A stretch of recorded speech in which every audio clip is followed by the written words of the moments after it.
Hello and welcome. This video is an introduction to the Wilmette Institute course on Sufism, and it is entitled Islamic Mystic Quests for the Ultimate Beloved. This video will be focused on together trying to define what is Sufism. So as a first step, it is a good idea to write down your own definition of Sufism, either on a piece of paper or type it out. I recommend pausing the video at this point and articulating what definition you have for Sufism as a first step to upload your background knowledge on the subject as an opening for further learning and synthesis of further knowledge. As your definition of Sufism quite likely had something to do with mysticism, I do recommend then also writing down a definition of mysticism, either typed or on a piece of paper. So first, as a matter of introduction, we can make note that Sufis call themselves the people, or in their Arabic, el-Qawm. Sometimes they call themselves the companions of the Prophet, or the companions of God, ashab, and sometimes the poor. And this is the word faqir. And this designation of themselves as the poor reminds me of Baha'u'llah's hidden words, where he says, "Be not troubled in poverty, nor confident in riches, for poverty is followed by riches, and riches is followed by poverty. Yet to be poor in all save God is a wondrous gift. Belittle not the value thereof, for in the end it shall make thee rich in God. And thus thou shalt know the meaning of the words, in truth ye are the poor. And the holy words, God is the all-possessing, shall even as the true morn break forth gloriously resplendent upon the horizon of the lover's heart, and abide secure on the throne of wealth."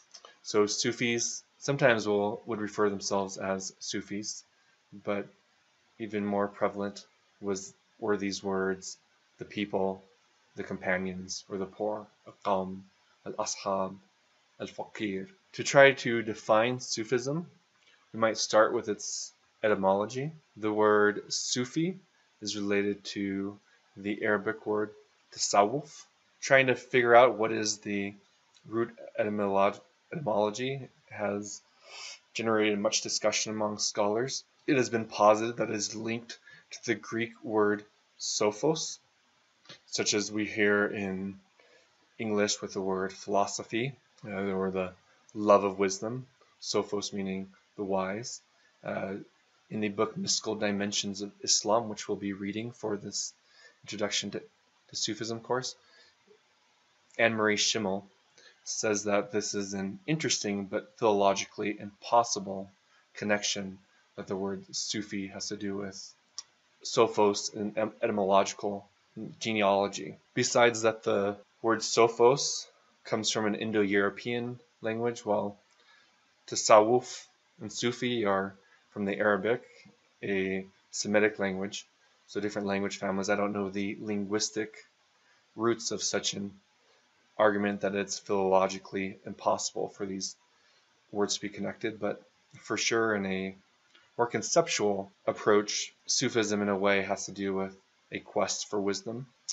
Anne-Marie Schimmel also notes how poets have played with similar sounds of the word Sufi with that of the word pure, Safi, and the word for purity, Safa, saying that he that is purified by love is pure, or Safi, and he who is purified by the beloved is a Sufi.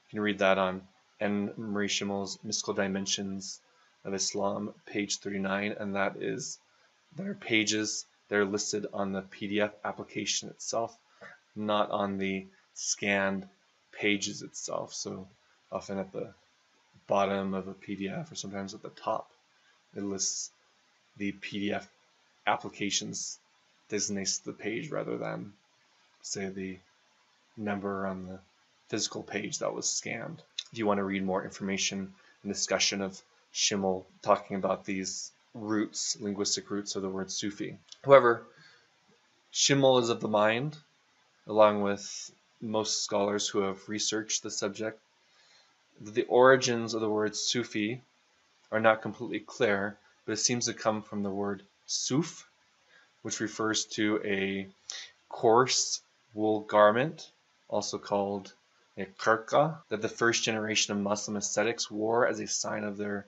simplicity, modesty, and poverty. Later on, with later generations of Muslim ascetics and then Muslim Sufis per se, the coarse wool garment, which came in different colors, sometimes blue, sometimes white, sometimes other colors, each having some symbolic meanings, that later on these coarse wool garments became an initiatory uniform of someone who has entered within a Sufi order or brotherhood, studying the practices and discipline under a Sufi master, pir, or sheikh. To understand what is Sufism, it is useful to look at Sufis' own definitions of Sufism, and Schimmel provides a good number of interesting ones. She says that the Sufi master Junaid, who was the undisputed leader of the Iranian school of mystics and died in the year 910 CE, he wrote, "Sufism is not achieved by much praying and fasting, but it is the security of the heart and the generosity of the soul." So even while there might be practices of deep devotional discipline, such as praying and fasting, the core heart of Sufism is expressed by Junaid as not being these practices of devotion itself, but this security or certitude and confidence of the heart, its peacefulness, as well as its end result in having an openness, a liberality, a generosity expressed in actions. Another interesting definition by someone who was a contemporary of Junaid, another Sufi master by the name of Ruwaym. He said, "The Sufis are people who prefer God to everything, and God prefers them to everything else. And that whatever he sees, whatever the Sufi sees, he sees it from God, and knows that God's loving kindness embraces all creation." So this is a person who doesn't find value in anything but in its relationship to God and God's own loving kindness as demonstrated through the manifold facets of the creation itself, including one's own being. These are people that put God and their relationship to God as first and foremost priority over everything else. Another definition that Schimmel quotes is that Sufism is not composed of practices and sciences, or study and scholarship. It's not composed of practices and sciences, but it is morals. And who surpasses you in good moral qualities surpasses you in Sufism. So similar to Junaid's emphasis on security of the heart and generosity of the soul, it's not any particular practices, study, or scholarship that makes one a master practitioner of this path of mysticism, but it is the end result of morals and virtues that are cultivated in the heart and soul. And whoever has done this has mastered Sufism. I'm reminded as a Baha'i of Abdu'l-Baha's articulation that someone who truly practices the Baha'i faith and someone who truly practices Christianity are of the same quality, value, and character as the spirit, the morals that both religions express are one and the same. We can also refer to the great famous poet and Sufi Rumi. When he was asked what is Sufism, he was said to have answered, "To find joy in the heart when grief comes." Perhaps this ability to meet grief and tribulations with joy is a sign of one's deep and deepening relationship with God. I'm reminded of Baha'u'llah's hidden word, "The true lover yearneth for tribulation, even as doth the rebel for forgiveness, and the sinful for mercy." Those who sought to define Sufism also referred to a threefold meaning, levels, or facets of the Sufi path. Those that are devoted to the Sharia, which are the actual physical practices and conduct, such as prayer and fasting, and doing that on a regular basis and dedicatedly. There is also the facet of tariqah, which refers to, in my understanding, those that have taken the strong step of the inner life of devotion and trying to cultivate a more intimate relationship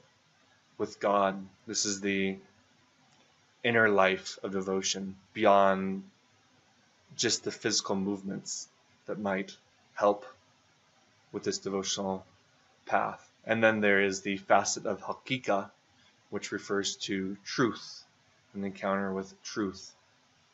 So this is one that through the devotional path has had direct experience of truth and abiding secure and certainty in the knowledge of truth. I'm reminded in the ideal of hakika of Abdu'l-Baha's definition of faith as conscious knowledge expressed in action. Since Sufism has to do with mysticism, then we might ask ourselves, what is mysticism? First, we can take an aesthetic approach to the question of mysticism, having to do with feelings, emotions. So mysticism in this purview or perspective is intense emotions such as love, joy, gratitude, peace. And these emotions are related to or put in relationship to the divine, the religious, the way, or the ultimate itself. So perhaps having these emotions without a conscious association with them, with things religious or holy, would perhaps leave them as not being characterized as mystical itself. The Gnostic approach, the one of intuitive inner knowledge, is one of awareness, consciousness, or knowledge of the one reality, sometimes characterized as wisdom, as light, as love, or perhaps what the Buddhists call sunyata, which is often defined as emptiness, nothingness, openness, or hermeneutic, a posture of openness, that things can't truly be defined or characterized in an absolute sense. It must just be intuitively known, or that of the apophatic, the ineffable, can't be described, can't be explained, and being okay, being comfortable with the ineffability of reality itself. Schimmel notes that mysticism across religions often use 3 different images to designate what they're doing. One is the path of the wayfarer. This is the path of the traveler. She refers to Pilgrim's Progress. It's path of the journey. Baha'is are familiar with the image of the 7 valleys the one journeying towards God passes through. Another is the alchemy of the soul. This is the transmutation or transformation of dross metals into gold. Here, used metaphorically, of the transformation of the soul in the words of Baha'u'llah, from satanic strength into heavenly power, or base, ignoble qualities into virtues and spiritual attributes. 3, that of the lover and the beloved, that God is one's consummate beloved, and it's a loving, intense, ardent, passionate relationship. And Sufi poets, for example, would use much in the language metaphors of human love to make sense of the passionate love of the mystic wayfarer. Anne-Marie Schimmel articulates that there are basically 2 types of mystical experience that are expressed throughout all the world religions, including the mystical path of Islam, often called Sufism. One is the mysticism of infinity, which is often referred to as fana in Sufi writings, language which Baha'u'llah himself often takes up and is referred to repeatedly in the hidden words in the Arabic. This mysticism of infinity is seen as a complete union of the self and God, or as a drop returning to the ocean, the drop becoming lost in the ocean, and its reality only being a reality of as a drop in the ocean. It can be seen as a loss of self to the ultimate. There is no thing but God, and all things are as nothing but in their relationship or expression of the ultimate.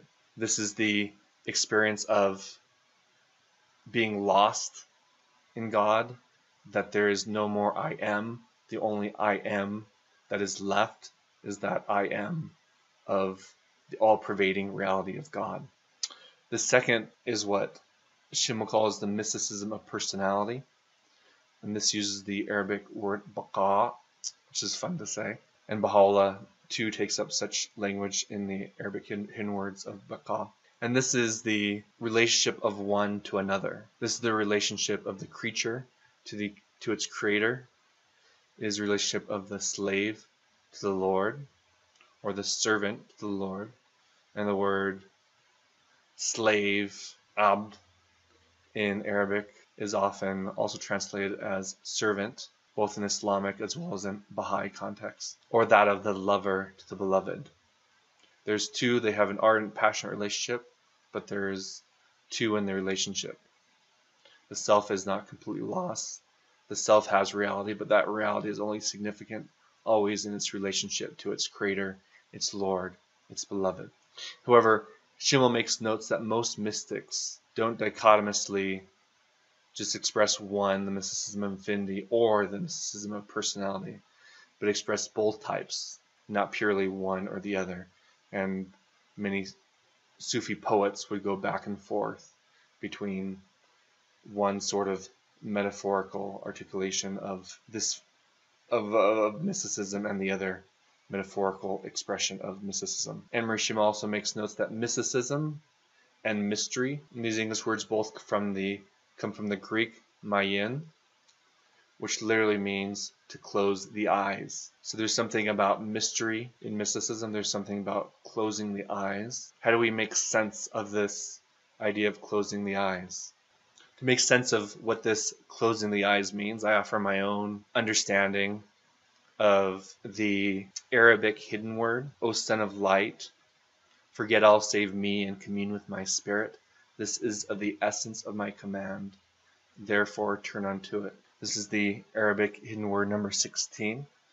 And like one finds when reading the Quran in Arabic, there's a play with words and play with sounds, a repetition of sounds, repetition of root words as well in different forms, different formats, by which the reader or hearer is moved, impelled, or encouraged, I believe, to strive to make connections between the different facets of God's creations, or relationship between various spiritual concepts, to try to see, perceive, feel, and understand spirituality in its wholeness. So when we read the hidden words, al-kalimat al-maknuna, in its Arabic, we read, Ya ibn al-Nur, this is the O Son of Light, Insa duni, this is forget all save me, wa anas bi ruhi, and commune with my spirit. We'll focus on this for a type of interpretation that finds interesting connections between what it means to be human, perception, forgetfulness, remembrance, communion, and companionship. So my argument is basically this observation, which I find interesting, that is that the word for human, nes, insan singular, nes plural, human beings. The word for perception, the word for forget, insa, the word for communion, okay, or what's translated as communion, anis. This is related to the word companionship. And those who are familiar with Baha'i history and will remember Anis, who, or at least is the name given to a young man who begs to accompany the Bab to his execution. He becomes his companion in this martyrdom and perhaps in all the worlds of God. And so this companionship and communion having close meaning as well. So the root letters of all these words, human, one of the words for perception, one of the words for to forget, for having communion, having companionship, these all share, well, depending on the dictionary, either the roots I or A and S, or in other Arabic dictionaries, the words N, U, S. So in the Arabic it would be Aleph, Nun, Sin, or Nun, Wow, Sin. That there's something about being human in which we have the powers to decide what we're going to focus on perceiving, and what we're going to focus on closing our eyes to or forgetting. So in this hidden word, Baha'u'llah commands his followers to close their eyes to or forget, insa duni, forget all save him, but open their eyes to perceive, to commune, have companionship with his spirit. Wa anas bi ruhi. So insa, forget all the world, all save him. Anas bi ruhi, to have communion or companionship with his spirit. Interesting enough, this hidden word begins with the salutation or call of Ya ibn Nur, O son of light, whereas one of the most popular salutations or calls is Ya ibn al-Insan, which is once again from this root and is translated into English as O son of man. If you want to hear the rest of this Arabic hidden word as it goes, Hadha min jawhari amri fa aqbil ilay. This is the essence of my command, therefore turn unto it. This word, Johari, Baha'is will also know from the word, the title of the book in English, Gems of Divine Mystery, which is translated sometimes as gem and sometimes as essence. Now this is of course just my own exegesis or understanding of the interesting conceptual and etymological connections between these different words which share the same root. Should it be helpful to you, great. If not, no worries, and it does not in any way express a view that I've found an exact backing for in any part of the Baha'i writings themselves. However, it is very interesting to look at what the authoritative interpreter of the Baha'i faith has said about mysticism and its place among Baha'is. One of my favorite quotes on this subject matter comes from a letter written on behalf of the guardian of the Baha'i faith, Shoghi Effendi, to an individual believer, dated December 8th, 1935, and you can see this paragraph recording directives from the Guardian, a compilation.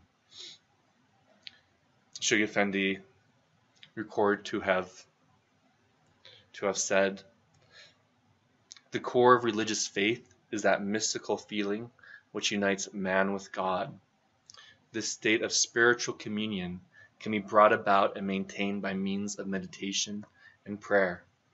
The Baha'i faith, like all other divine religions, is thus fundamentally mystic in character. Its chief goal is the development of the individual and society through the acquisition of spiritual virtues and powers. It is the soul of man which has first to be fed, and this spiritual nourishment prayer can best provide.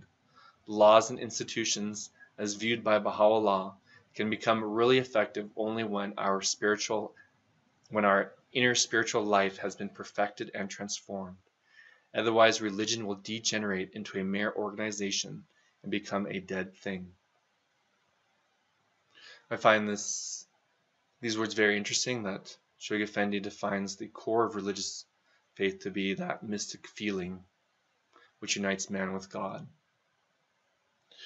And he in turn defines this mystical feeling as a state of spiritual communion, which meditation and prayer can in turn cultivate.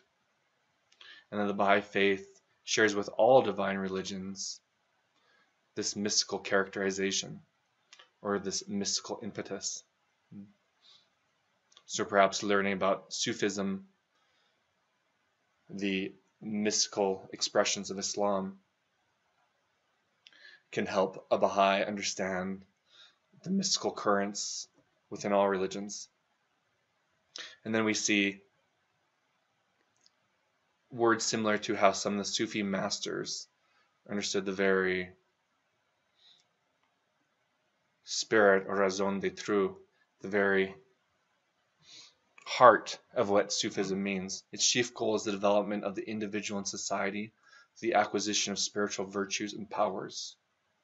So much more than any sort of practice of devotion itself, which can be of value, much more than having any sort of inner visions or mystical experiences themselves, which can be of value in themselves. The truer and fuller value is the acquisition of spiritual virtues and powers, which develops both the self and the society in turn. And Shoghi Effendi characterizes the building up of institutions and the practice of laws for the order of society as having at their very heart and spirit this development of the devotional life, the inner spiritual life of the human being must be perfected and transformed. Likewise, Anne-Marie Schimmel has defined mysticism as that great spiritual current which goes through all religions. So like Shoghi Effendi said, like all other religions, is thus fundamentally mystic in character.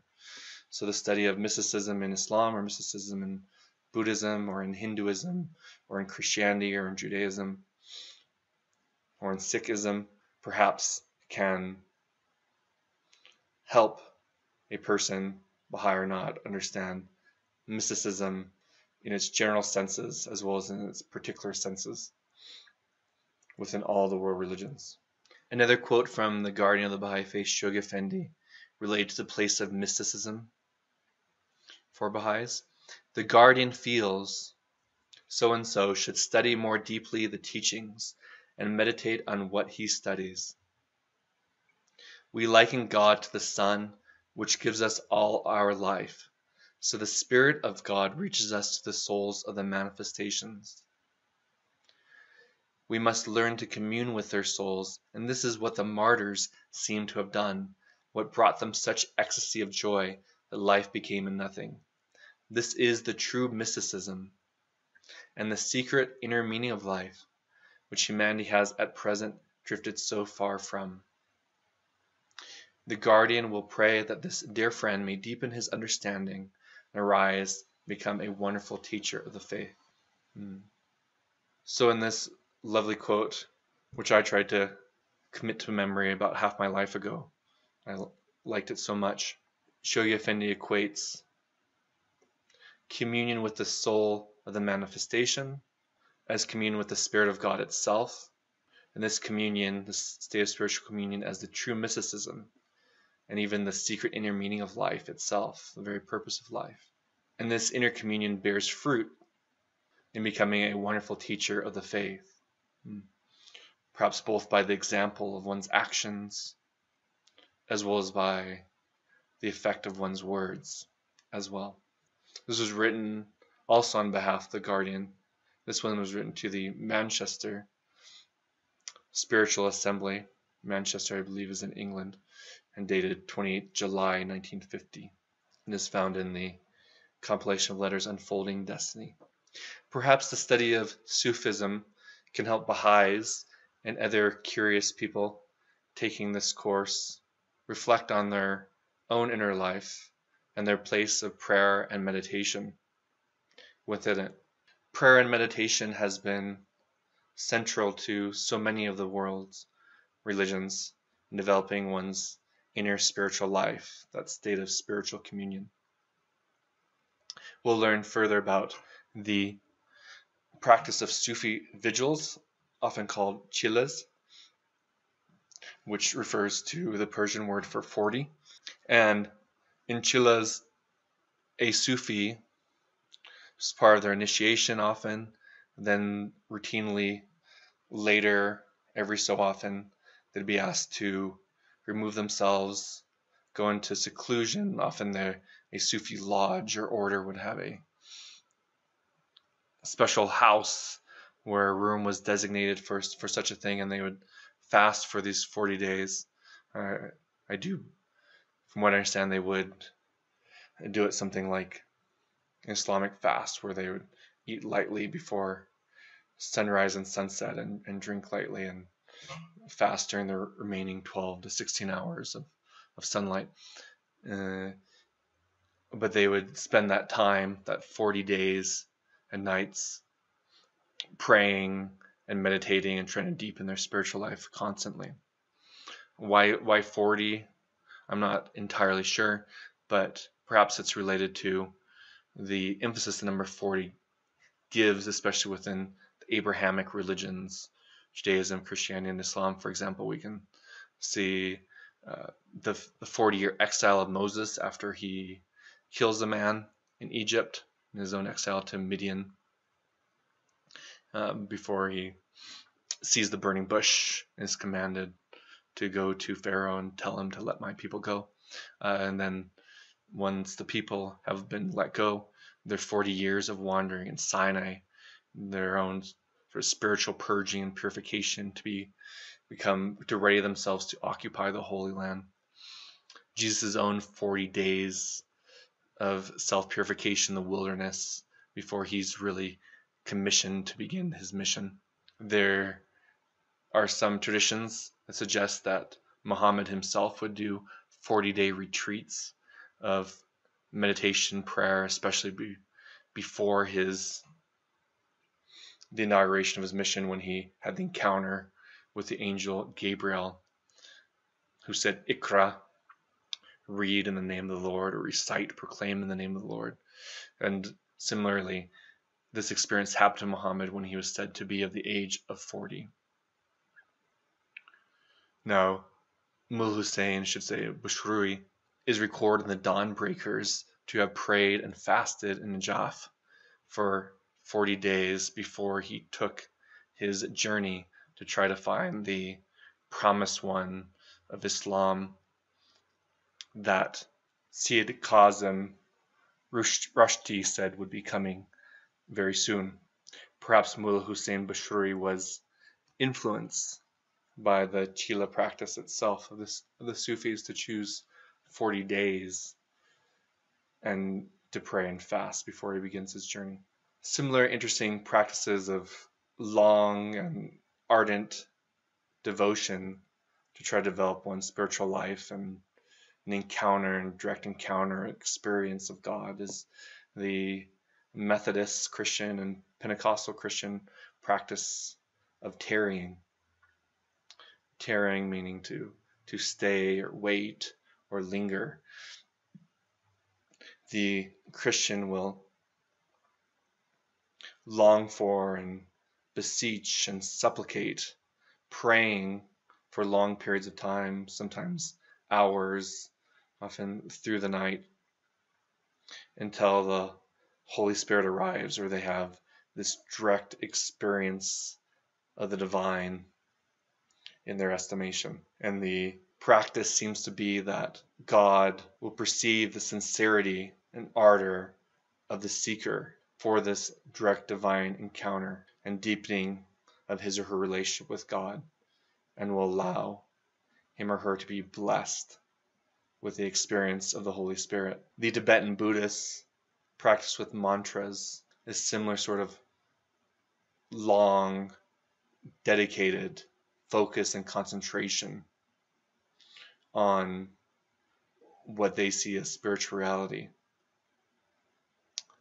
One of my favorite examples of this comes from the wonderful book by Professor Jan Willis called Dreaming Me, Black Baptists and Buddhists, in which her own guru asks her about her practice of Dorje Sampa mantra, in which she recites this mantra at least 2 hours a day, and he's quite surprised and sad that she only does 2 hours a day of this mantra, um, and encourages her to try to find more time and more recitation of this mantra on a daily basis. And I found online a translation of and the words that are used of this mantra.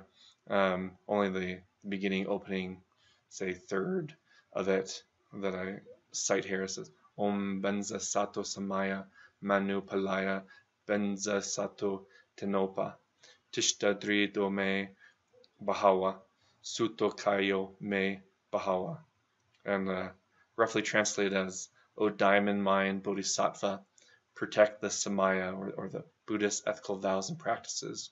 Reveal yourself as a diamond mind. May you remain firm in me. Grant me complete satisfaction. Grow within me. And so this dedicated practice for a good chunk of one's day each day is seen in the Tibetan Buddhist or Vajrayana branch of Buddhism as a very helpful practice for their own spiritual development towards enlightenment of the sincere Buddhist. The Baha'is have some perhaps similar analogous practices. The amount of attention, discipline of concentration and focus required to say the long obligatory prayer without getting oneself distracted through it, I've found very helpful for the although I can't say that I've ever gotten completely through it without getting distracted at least a couple of times. Been very helpful for my own spiritual practice, or the saying of the Lao pause, and perhaps something of similar or akin in a way, have some sort of relationship to the mantra practice of focusing on what Baha'is regard as the greatest name of God, kind of this super attribute of Abha, which encompasses all other attributes of God, the all glorious.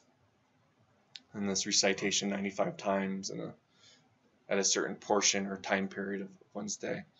We read that Shoghi Effendi took the time to translate and compile the prayers and meditation of Baha'u'llah, this volume, to help Baha'is deepen their own devotional life, and drawing on this book as well as other compilations of prayers has been very helpful for Baha'is to develop their own spiritual life.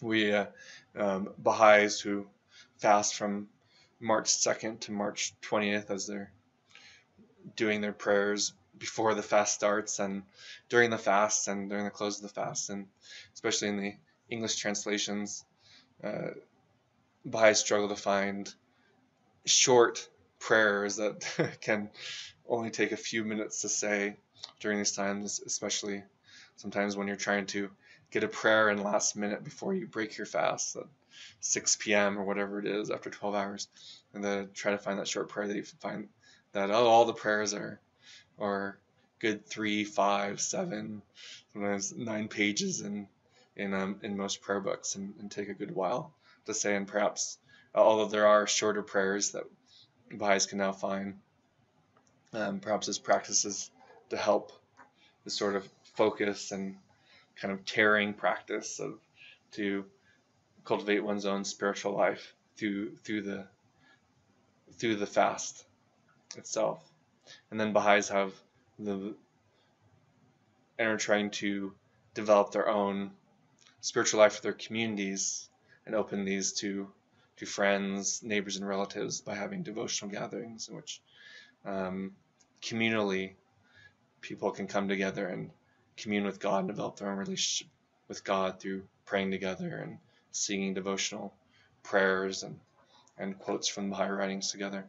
I don't want to suggest through this discussion that Baha'is or other people need to pray for hours and hours each day to develop their own spiritual life, but perhaps finding what they can apportion each day, and if they can apportion a little more than they currently are, to find a good chunk of time to focus and in deepening and making more intimate their relationship with God might be helpful. I know I'm working to find more consistently a good chunk of time each day and each week to be able to do such things to help my own relationship. I found this quote from Dr. John Azelmont's famous introduction to the Baha'i Faith called Baha'u'llah and the New Era. Very concise and helpful to understand perhaps what mysticism means in the Baha'i context, and in many ways in the Sufi context as well. To be God's lover, that is the sole object of life for the Baha'i. To have God as his closest companion and most intimate friend, his peerless beloved, in whose presence is fullness of joy. To love God means to love everything and everybody, for all are of God. The real Baha'i will be the perfect lover. He will love everyone with a pure heart, fervently. He will hate no one. He will despise no one, for he will have learned to see the face of the beloved in every face, to find his traces everywhere. His love will know no limit of sect, nation, class, or race. I really appreciate this quote of this developing the intimacy of one's own relationship with God. This lover to the beloved relationship is one which one also hopes to deepen one's relationship with the natural world, the creator world, and with each human being in it as well, looking for the face of the divine or the spark of the divine in each and every face, finding spiritual attributes in each and every person without limit of religion or sect or nationality, social class, or race. Finally, while we have focused on mysticism as the heart of Sufism, or this seeking of individual spiritual advancement in one's relationship to God, we should make note that Sufism can designate a whole body of other aspects of Islam, including forms and genres of theological and theosophical literature, in which different Sufi masters try to expound upon different facets of the development of one's spiritual relationship and what this relationship and end results actually mean and look like. There's also the literature of moral tales, and it's called Qissa, and poetry, Sher, in which through the device of poetry as well as short little fables and stories, teachers of the Sufi path have tried to communicate and inspire others to take a path in their lives. Sufism also refers to different orders, paths, fraternities, brotherhoods, sometimes called tariqas or lodges, in which different people that want to advance their spiritual path will come together around someone who they see as a spiritual master. And finally, there's tombs associated with holy men and women endowed with baraka. And these holy men and women are often connected with a Sufi order as having been Sufi masters or teachers. And after they die and buried, their tombs become associated with this thing called baraka, or spiritual blessing and spiritual power, spiritual charisma, in which the one who wants some sort of blessing in their life can pray at that tomb and believe that they will gain intervention by that holy man or woman buried there, that their prayer may be answered. So we can look at examples of Sufism as theology, meaning I define here a discourse in which the path of mystical realization is attempted to be explained in a direct way, as opposed to poetry and metaphors, stories, or parables. And we read in one of the books we'll be reading some significant pieces of Giulio Savi's Toward the Summit of Reality. he records the same Junad of Iraq, or al-Junad Baghdadi, as saying, Tawhid, or recognition of the unity of God, Tawhid consists in existence without individuality before God, with no third person as intermediary between them, a figure over which his decrees pass, as he in his omnipotence determines that he should be sunk in the flooding seas of his unity, completely obliterated both from himself, from God's call to him, his answer to God. It is a state where the devotee has achieved the true realization of the oneness of God in true proximity to him. He is lost to sense and action because God fulfills in him what he hath willed of him. The worship who maintains this unity loses his individuality. I think this should have said, the worshipper who maintains this unity loses his individuality. There's also Sufism as mystical poetic literature and stories, and in Europe and North America, in the English-speaking world, the most famous of these is of course Rumi among these poets. And I'll try to insert the link of this great website in which you can hear recite in Persian with an English translation alongside it, this poem of Rumi where he contemplates the messiness of being human and one's yearning for union with the One. Also post this website in which one can hear the very poetic, rhythmic, and rhyming Matnavi of Rumi, recited in its original Persian along with English translation, so those of us without access to Persian can get a good sense of what it's talking about. Then there's this story or parable that's found in one of the books you might read at least excerpts from in this course, The Conference of the Birds by Attar, and the section designated in the translation as number 70. Attar tells this story of the grateful slave, and it's a story I particularly liked. It says, one day a good-natured king gave a rare and beautiful fruit to a slave, who tasted it, and thereupon said that never in his life had he eaten anything so delicious. This made the king wish to try it himself. He asked the slave for a piece, but when he put it into his mouth, he found it very bitter. He raised his eyebrows in astonishment. The slave said, Sire, since I have received so many gifts at your hand, how can I complain of one bitter fruit? Seeing that you shower benefits on me, why should one bitterness estrange me from you? So, servant of God, if you experience suffering in your striving, be persuaded that it can be a treasure for you. Another facet of Sufism are the various Islamic orders, paths, tariqas, schools, or lodges. We'll be learning a little bit about these, although this Sufism course will not systematically introduce you to the various Sufi orders. But these Sufi orders are genealogies of Sufi masters. These masters are sometimes also called pairs, which means basically pillar. Pairs or sheikhs, teachers, or murshid, guides with disciples.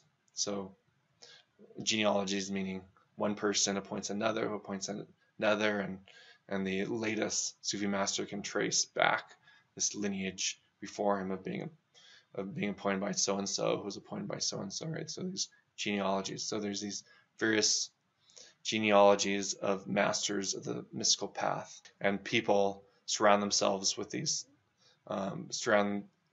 around the spiritual master, who in turn mentor the disciples and lead them on the path with different practices and attitudes and dispositions of spiritual development.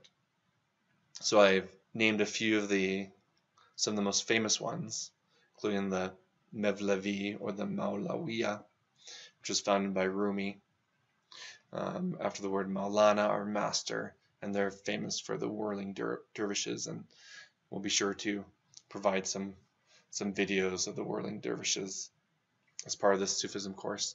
The Bektashi or Bektashiya group, which was founded in was what is now Turkey in the 13th century by a mystic, humanist, and philosopher from Khorasan.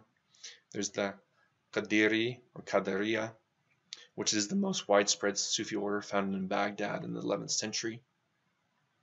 The judge Sheikh Muhyiddin, for whom Baha'u'llah revealed the seven valleys, was a member of this order. So we can read in Giulio Savi's book Summit of Reality. There's the Naqshbandiya, which is the second most widespread Sufi order, and it was founded in the 14th century in Bukhara, which is in present-day Uzbekistan. There's the Khalidiyya, which is a branch of the Naqshbandiya itself, founded in 19th century in Kurdistan, so very recent.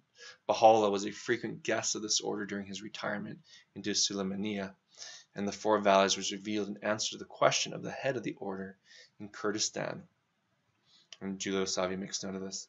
There's also the Chisti Sufi order that began in the 10th century in Afghanistan, is now popular in Pakistan, and they're known for their well-frequented shrines of holy men and their use of qawwali, which is devotional music, and we'll hear some examples of qawwali in this Sufism course. Here's some anthropomorphic calligraphy of the Sufi path with verses, often from the Quran or of poetry related to the mystical path. Finally, there are the tombs associated with holy men and women endowed with baraka, so this spiritual power or blessing, this charisma. And these holy men and women who are linked with having been spiritual masters or greatly spiritually developed people within a Sufi order or genealogy are seen as intercessors to answer prayers for healing, prayers to have children or to have a successful labor, to have prosperity in business, or just plain spiritual development itself. And one of these famous tombs connected with a master of the Chisti order is that of the tomb of Salim Chisti, who died in 1572, which, if I remember correctly, is found in Pakistan. So finally, I recommend, based on these discussions and this introduction, to relook at your definition of Sufism that you wrote down at the beginning of this lecture, and revise, modify, expand, or deepen it based on new thoughts and understandings that may have took place during these discussions, as well as to revisit your definition of mysticism. What new insights or understandings do you come up with through this discussion, and perhaps modify your original definition as a way to conclude, as well as initiate your journey into this course on Sufism.